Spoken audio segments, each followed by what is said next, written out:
Alright, I am back with another Diablo 4 video. Told you I was going to make a whole lot of these. Can't keep up with the dedicated Diablo 4 content creators, but some people are devoting their entire channels, all their streaming to this, and are just grinding. I have a family. I can't really completely no-life this game to the same extent as everyone else anymore. It is not 10 years ago, and I am not able to do that for 14 hours a day. I've seen people do like 28-hour sessions, and I'm like, okay, I am way too old for this. But today I just kind of wanted to talk more about the campaign now that I redid the campaign on the live servers and used a totally different class that I never used before. As you can see, that class is Barbarian, my main across Diablo 2 and Diablo 3. So I wanted to make sure I gave Barb a shot this time, and she'll definitely be my main this time too. This is my Barb. She's awesome. I really like the way they've done character design here. Looks very cool. Transmog is great. As I've talked about, the shop is pointless, and I do not like most of these armor sets. They're very gaudy, so I have no problem I wish... animation sucks. I have no problem just sticking with my existing armor and stuff to transmog, and the shop refreshes in 8 hours. Let's see what it brings. Anyway, I don't care. So I am level 51. I beat the campaign around level 50, and eventually I just sort of wanted to get the campaign and not keep being distracted by dungeons and side quests and everything, because I wanted to get to World Tier 3 and also unlock all the endgame content post-campaign, because I figured it wasn't really the best use of time to run around doing all of the side quests after or before I could start getting things like sacred legendary drops and uniques and things like that, because doing those missions, you're going to get some drops. So I figured I might not want to wait too long to do that. And now kind of my goal is going to be to finish exploring the map, increase my renown, which I have not really done to a super big extent. So far, Fractured Peaks obviously is the most, but you can get a couple extra skill points there, some max obols and things, and Paragon points. This is what I ended up exploring by the end of the campaign. As you can see, there are still pretty huge chunks I haven't gone into, because the campaign doesn't really take you there manually. You kind of just have to discover stuff for yourself. I did sort of accidentally discover the Fields of Hate while I was trying to get somewhere else. And then now I am on board for the current slate of endgame activities, which includes Whisper's tree farming, which you have to do all these little things to get Grim Favors to turn in for catches. There is the Fields of Hate. There are nightmare dungeons, so you can make specific dungeons harder, which give you better drops. And there are hell tides, which kind of nuke a zone. I can't remember how often hell tides actually come up, but that is one activity. There are world bosses you can fight now, and then you are all leading towards the new capstone dungeon, level 70 plus for World Tier 4. And that is going to take a whole lot of time, because XP gain slows down quite a bit, even with the 100% XP gain. That's another reason I moved. It goes from 20% bonus XP to 100% bonus XP, so you really can't make a ton of progress sticking in World Tier 2 in the endgame. I wanted to talk about a little bit how my campaign experience went on Barb. This is not a very optimized Barb build, because what's happened is that I have to keep swapping stuff out, and once you hit World Tier 3 and start getting sacred drops, so as you can see, I'm using 2 yellow weapons right now as opposed to my older weapons, because I started getting upgrades in this tier that were just so massive, so these are like sacred rares, but I had to use them over my old things I was using, because 600 damage difference. Like, I never experienced that much of a damage swing when I was playing in throughout the campaign. Like, you'd get, at most, you're getting like plus 100 or plus 50 or things like that. But once I got sacreds dropping, you have to switch to them, even if you don't have all of your affixes and stuff lined up yet. It costs a lot to infuse these with affixes, so I think I'm just going to need to kind of wait for natural legendary drops in the wild or through activities in order to fully replace these. But my overall build here was stun, berserk, and some amount of like fortify and things like that. So I'll just go through this quickly. I have Frenzy. I ranked up Frenzy a little bit at one point, but it didn't seem worth the 4 points I was sinking into it. It's a pretty good Fury generator. You get 24% damage reduction for each stack of, or so total, so 3 stacks. So that's 24% total when you have that fully active. Barb is all about damage reduction because it is a melee class, and that did make things kind of hard. I have Upheaval at rank 5. You can stun enemies, and you can get Berserk from this if you hit at least 4 enemies, which happens all of the time. I have 1 point in Ground Stop because I'm not really using that for damage, but this is a 4-second stun, which is quite a bit. It can knock enemies over also. Ground Stop also generates Fury just by using it, so that can power up Upheaval. I also have 5 points into Iron Skin, my main defensive ability. Gives you a barrier, it gives you base life, it gives you fortification, and it's something I've used to survive many instances. I do not have any shouts on this build, which some people may think is insane, but it worked for me. I have a little bit of move speed increase. That'll probably be my next skill point. I really like having increased move speed on Barb. Here, this is my main damage skill, Death Blow. It does a ton of damage. This is not a D3 skill as far as I can remember. It essentially can one-shot smaller enemies, and if it does, it resets the cooldown. And it deals double damage to bosses, and it makes you Berserk. So this is another thing that triggers Berserk. So a main point of this build is being Berserk a lot. The minor upgrades here, 9% damage to close enemies. Everything is going to be close because you're a Barb, so that seems necessary. 9% increased critical strike against stunned enemies. As you saw, a lot of enemies are stunned. Dealing direct damage with a weapon mastery skill causes your next core skill to make enemies vulnerable for 3 seconds.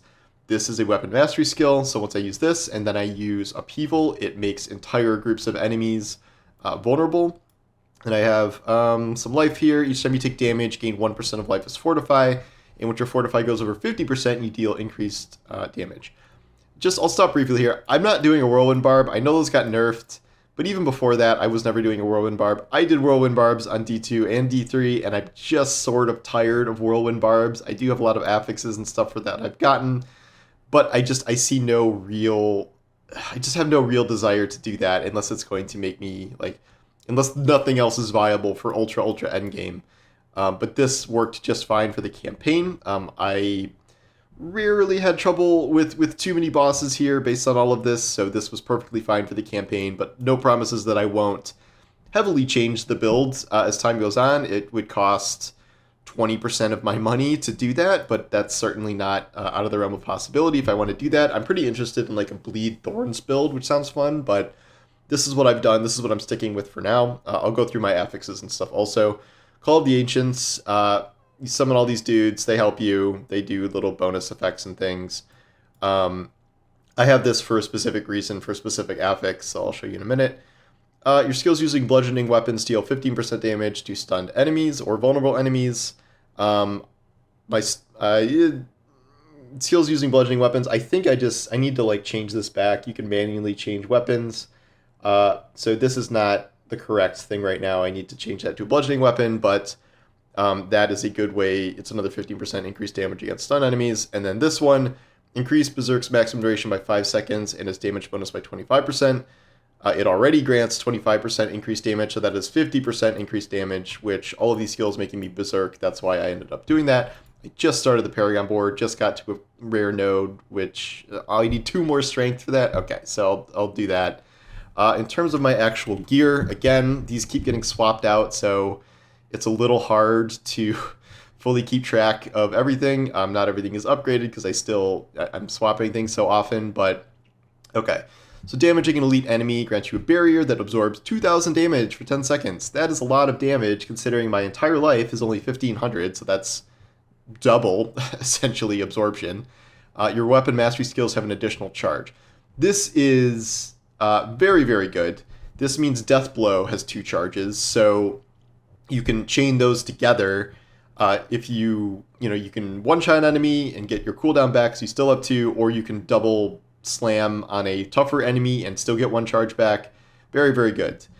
Becoming injured while crowd control grants you unstoppable. This is 28-second cooldown. This is not very good, I don't think. It's too situational, and if you're injured while crowd controlled, you might be able to break out of it with that, but you are probably going to die if you're that low anyway, will be crowd controlled. This is another one. Iron Skin grants you unstoppable and 10% damage reduction. That's pretty good because I have so many points into Iron Skin. Boots, damaging an enemy with the core skill, has a 24% to extend the duration of berserking by 1 second. Double it if it's critical strike. So this is, core skills are upheaval. So that hits a lot of enemies. That does a lot of critical damage. That is a pretty good upgrade for this build.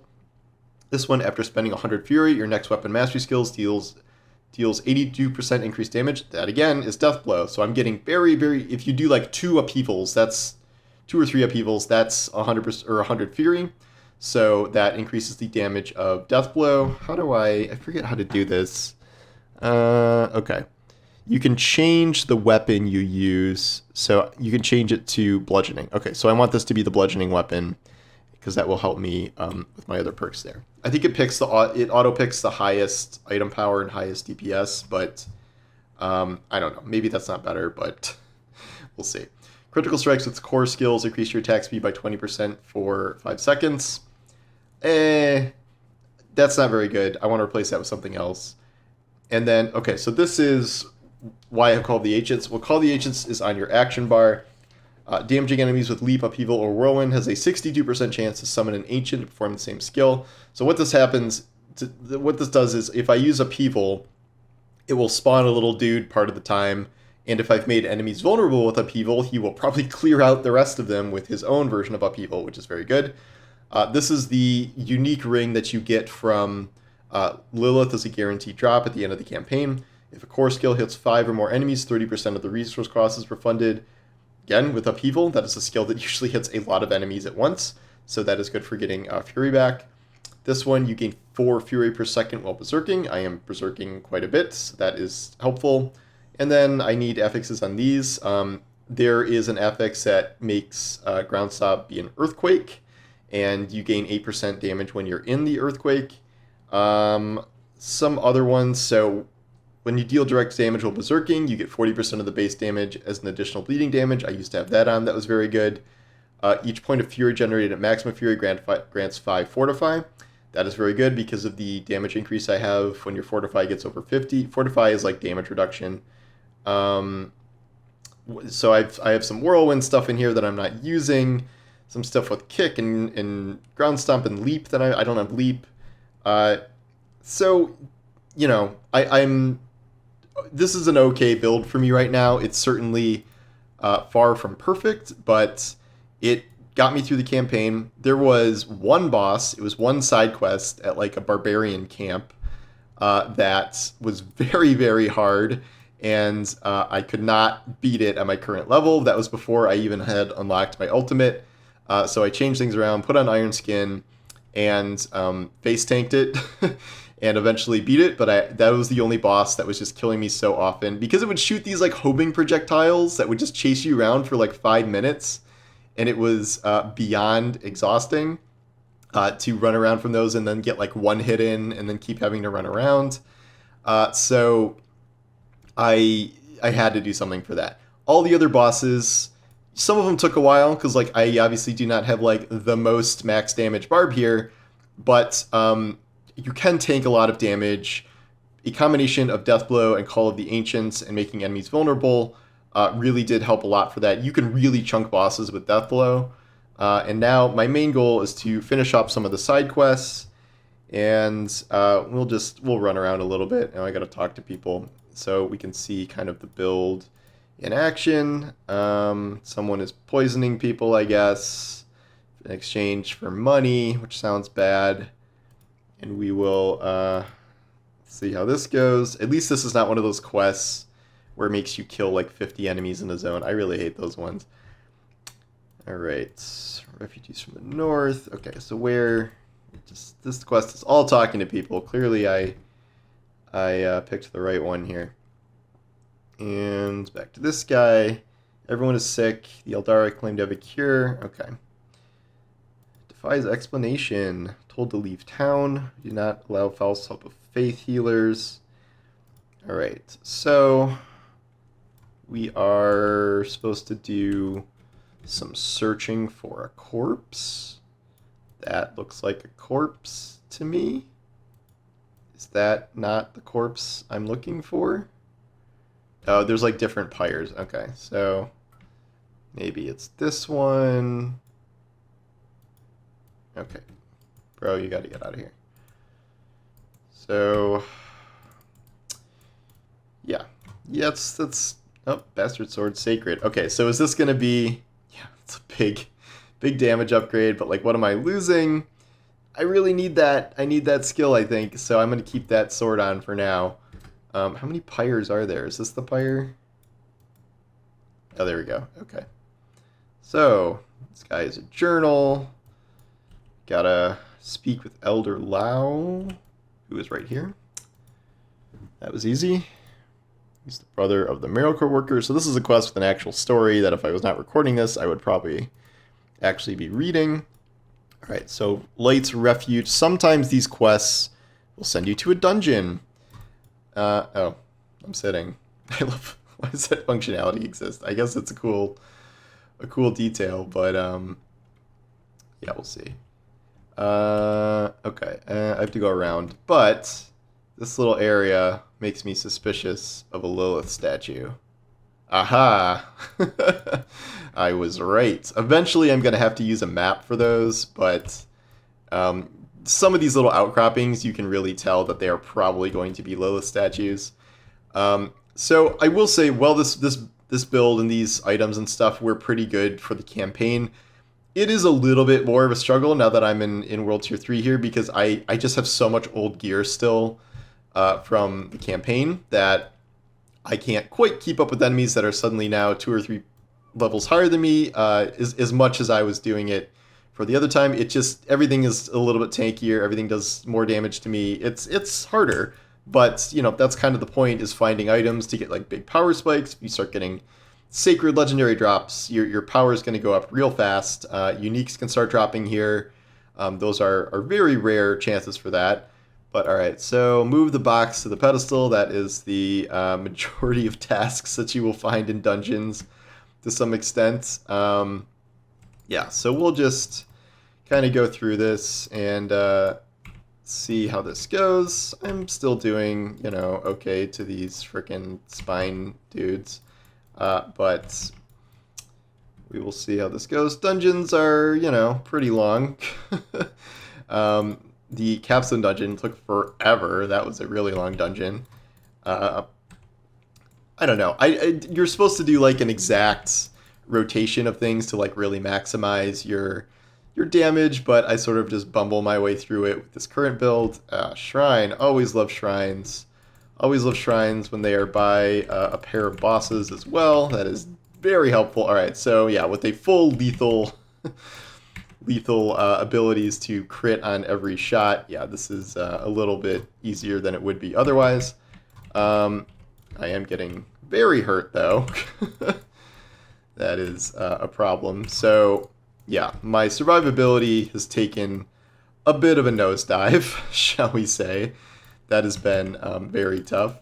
But, you know, you suffer through and you get house potions. There we go. Okay, so Sacred Glove Drop, which has a Whirlwind skill. So, not amazing. And it gives you 2 ranks of Hammer of the Ancients. Not great. 28 Dexterity. Not great. So, that's not really going to be worth using unless I replace the affix. Even then, probably not.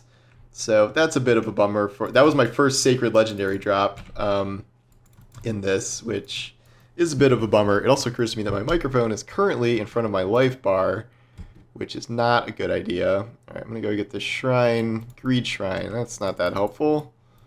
Yeah, so I really, you know, you can definitely chunk things very hard with Deathblow, but as you can see, I am getting very hurt very often.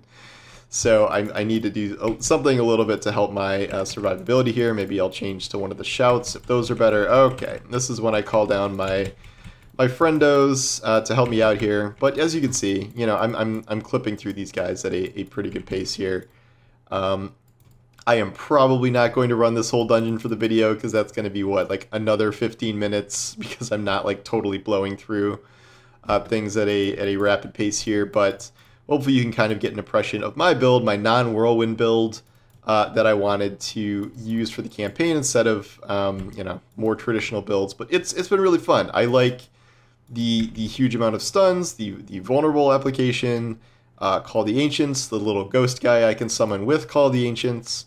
I am probably going to change things up depending on what drops. If I keep getting a bunch of Sacred Whirlwind drops, maybe I will change to that. But for now, okay, there's the little pedestals. I'm going to stick with this because, like, it's performing okay. It's not, like, it's not terrible. But if you're coming to me for the best endgame build guides with all these dudes that are, like, rank 90 and stuff already, like, I'm not there. I've really tried. I've put a ton of time into this game as much as I can in the launch period here. But it is difficult to keep up with the, you know, full-time streamer pros that are just completely no-lifing that game. Like 10 years ago, yes, that would have been me. I would have been doing that exact same thing. But that is just not the case anymore, and I have to do what I can here to try and keep pace. But having, you know, all maxed characters, all the best gear, that may not be in the cards for me to the same extent anymore. I hate these guys when they get shields. Okay. So I'm going to stun him, do a death blow. Okay, there's two guys here. Okay. Yeah, I don't know. I'm pretty happy with how I'm performing here. It's not nothing. It's like nothing incredible, but it's okay. Yeah, so that is my Barbarian. I am probably going to start Rogue next, I think, because I really did enjoy Rogue in the beta. I know they just nerfed a really good Rogue builds, was it Twisting Blades or something, but I like doing bow Rogue personally. And, you know, they're doing so many balance patches, who knows what'll get buffed in the future. I am probably going to do Skip Campaign because I have now played through this campaign in full twice, once for review and once for beating it here. So that's probably enough for me, and that's my plan going forward, I think. So I will keep doing Diablo content. We will see where things go with the Paragon board and, you know, different sacred drops I get that are hopefully better than that one. But yeah, so thanks for watching, and I will be doing Destiny videos still. I will probably do a Destiny video about Reset tomorrow, depending on what happens. But yeah, so thanks for watching, and I will talk to you soon. Take care.